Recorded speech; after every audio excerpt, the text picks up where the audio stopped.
What's up guys, in this short tutorial I will show you how to change your font size and colors in Eclipse. This should be quite an easy tutorial, everything you need will be listed in the description below. Open up Eclipse and navigate to Window, Preferences. Here, expand your general settings as well as appearance and select colors and fonts. In this section of your preferences, make sure to select which type of fonts you wish to change. For Java developers, expand Java.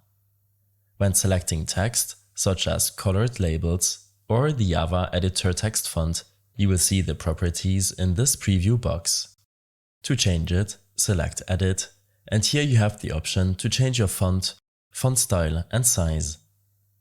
When editing colored labels, you have the option to change the color on this window.